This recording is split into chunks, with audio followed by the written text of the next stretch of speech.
Hello friends, आपका इस YouTube channel में स्वागत है। तो आज हम इस वीडियो में देखेंगे हिस्ट्री डीएसए 3 सेमेस्टर 6 के कुछ मोस्ट इम्पोर्टेंट क्वेश्चंस जो एग्ज़ाम में पूछे जाने के बहुत ज़्यादा चांसेस हैं। तो क्वेश्चन नंबर 1, आधुनिक शिक्षा के उत्थान पर एक निबंध लिखें या आधुनिक शिक्षा पर प्रकाश डालें। क्वेश्चंस पूछने का तरीका अलग अलग हो सकता है। तो आगे देखेंगे उत्तर। 19वीं सदी के मध्य में ब्रिटिश सरकार ने भारत में शिक्षा के आधुनिकीकरण के उद्देश्य से महत्वपूर्ण सुधार पेश किए। 1853 का चार्टर एक्ट इस प्रयास में एक महत्वपूर्ण क्षण था।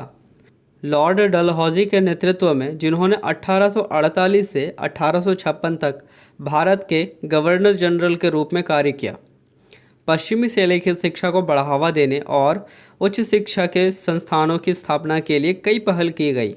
यानी कि 1848 से 1856 ईस्वी तक जब लॉर्ड डलहौजी भारत के गवर्नर जनरल थे, तब ब्रिटिश सरकार द्वारा देश में शिक्षा का आधुनिकीकरण का कार्य किया गया, जिसमें से 1853 का चार्टर एक्ट बहुत इंपॉर्टेंट है, जिसका मोटिव था कि पश्चिमी शैली की शिक्षा को बढ़ावा देना और हायर एजुकेशन के लिए कॉलेजेस बनवाना। तो हम अब आगे देखेंगे। पहला हेडिंग है लॉर्ड डलहौजी का योगदान। ये बहुत ही इंपॉर्टेंट है, तो प्लीज़ ध्यान दीजिएगा। पहला पॉइंट, लॉर्ड डलहौजी ने भारत में आधुनिक शिक्षा की नींव रखने में महत्वपूर्ण भूमिका निभाई। उन्होंने शासन और सामाजिक उन्नति के लिए शिक्षा के महत्व पर जोर दिया। दूसरा पॉइंट है, अपने कार्यकाल के दौरान डलहौजी ने अंग्रेजी माध्यम के स्कूलों और कॉलेजों की स्थापना को प्रोत्साहित किया, जिसका उद्देश्य पश्चिमी ज्ञान और मूल्यों से परिचित भारतीयों का एक वर्ग तैयार करना था। इस हेडिंग का ये मतलब है कि लॉर्ड डलहौजी ने देश में आधुनिक शिक्षा की नींव रखी और इंग्लिश मीडियम स्कूल और कॉलेजेस को प्रमोट किया, ताकि यूरोपियन नॉलेज और वैल्यूज से परिचित एक वर्ग तैयार किया जा सके। दूसरा हेडिंग है हंटर कमीशन 1882 से 1883। पहला पॉइंट, सर विलियम हंटर की अध्यक्षता में हंटर आयोग की नियुक्ति 1882 में भारत में शिक्षा, विशेष रूप से प्राथमिक शिक्षा की स्थिति का आकलन करने के लिए की गई थी। प्लीज़ ध्यान दीजिएगा। दूसरा पॉइंट, उन्होंने ग्रामीण क्षेत्रों में प्राथमिक शिक्षा के विस्तार की सिफारिश की और सुलभता तथा समावेशिता में सुधार के लिए स्थानीय भाषाओं के उपयोग की वकालत की। तीसरा पॉइंट है, आयोग में दी जाने वाली शिक्षा की गुणवत्ता बढ़ाने के लिए शिक्षक प्रशिक्षण की आवश्यकता पर भी जोर दिया गया। अब समझते हैं।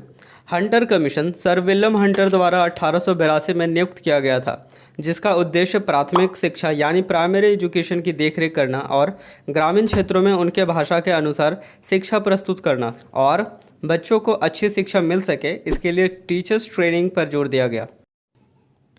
तीसरा हेडिंग है भारतीय विश्वविद्यालय अधिनियम 1904। तो आगे देखेंगे। भारतीय विश्वविद्यालय अधिनियम 1904 एक महत्वपूर्ण विधायी उपाय था, जिसका उद्देश्य भारत में विश्वविद्यालय शिक्षा को विनियमित और मानकीकृत करना था।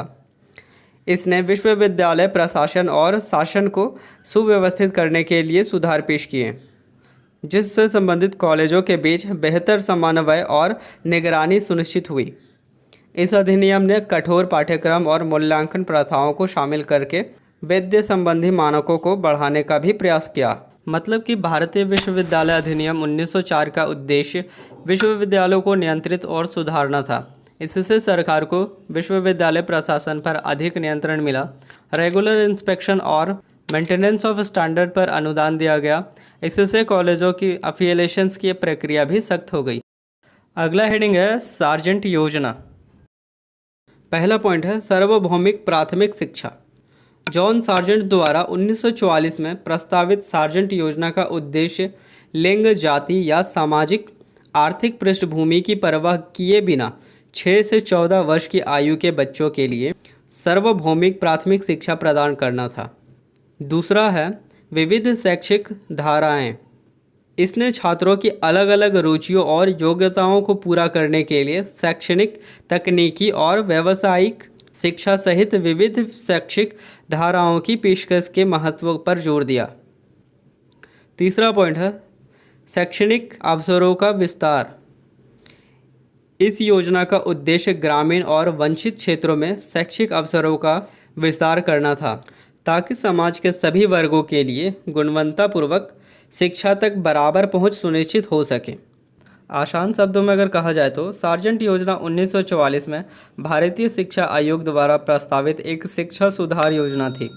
इसका उद्देश्य 14 वर्ष तक निःशुल्क और अनिवार्य शिक्षा प्रदान करना, माध्यमिक और उच्च शिक्षा का विस्तार करना, शिक्षक प्रशिक्षण में सुधार करना और तकनीकी एवं व्यावसायिक शिक्षा को बढ़ावा देना था। इस योजना का लक्ष्य 40 वर्ष में भारतीय शिक्षा प्रणाली को व्यापक और सुलभ बनाकर सुधारना था। आगे देखेंगे। 5वां हेडिंग है महिला शिक्षा। ये काफ़ी इम्पोर्टेंट है तो प्लीज़ ध्यान दीजिएगा। पहला पॉइंट है महिला साक्षरता को बढ़ावा देना। महिला शिक्षा आत्मबल का ध्यान तथा लड़कियों और महिलाओं के लिए साक्षरता और शैक्षिक अवसरों को बढ़ावा देने पर केंद्रित था। महिलाओं को सशक्त बनाने और लैंगिक समानताओं को आगे बढ़ाने में शिक्षा की महत्वपूर्ण भूमिका को मान्यता देना आवश्यक है। दूसरा पॉइंट है शिक्षा तक समान पहुंच। लड़कियों के लिए शिक्षा तक समान यानी बराबर पहुंच सुनिश्चित करने के प्रयास किए गए। पारंपरिक लिंग मानदंडों और रूढ़ियों को चुनौती दी गई जो लड़कियों की शिक्षा में बाधा डालती थी और लैंगिक असमानताओं को बनाए रखती थी। ये भी बहुत ज़्यादा इम्पॉर्टेंट है तो प्लीज़ देखिएगा। विशेष कार्यक्रम स्कूलों में लड़कियों के नामांकन और प्रतिधारण को प्रोत्साहित करने, सामाजिक सांस्कृतिक बाधाओं को दूर करने और महिला छात्रों के लिए अनुकूल शिक्षण वातावरण को बढ़ावा देने के लिए विशेष कार्यक्रम और प्रोत्साहन शुरू किए गए। लास्ट हेडिंग है रामकृष्ण मिशन। तो आगे देखेंगे। ये भी बहुत ज़्यादा इम्पॉर्टेंट है। स्वामी विवेकानंद द्वारा 1897 में स्थापित रामकृष्ण मिशन श्री रामकृष्ण परमहंस की शिक्षाओं से प्रेरित एक परोपकारी और शैक्षिक संगठन है। यह मिशन भारत भर में स्कूल, कॉलेज और विश्वविद्यालय संचालित करता है, मूल्य आधारित शिक्षा प्रदान करता है और समग्र विकास को बढ़ावा देता है। यह शिक्षा के साथ आध्यात्मिकता के एकीकरण पर जोर देता है, जिसका उद्देश्य ऐसे व्यक्तियों को पोषण करना है जो न केवल शैक्षणिक रूप से कुशल हो बल्कि नैतिक और नीतिपूर्वक रूप से भी दृढ़ हो। यानी कि रामकृष्ण मिशन स्वामी विवेकानंद द्वारा स्थापित भारतीय संस्कृति और धार्मिकता को प्रमोट करने और मानव सेवा में योगदान करने का उद्देश्य रखता है। यह शिक्षा, स्वास्थ्य, गरीबी उन्मूलन, धार्मिक संप्रदायों के मेल में समाज के विकास में सक्रिय रहता है। विभिन्न सेवा कार्यों, स्कूल, हॉस्पिटल और सांस्कृतिक कार्यक्रमों के माध्यम से यह संस्था भारतीय समाज में महत्वपूर्ण भूमिका निभाती है।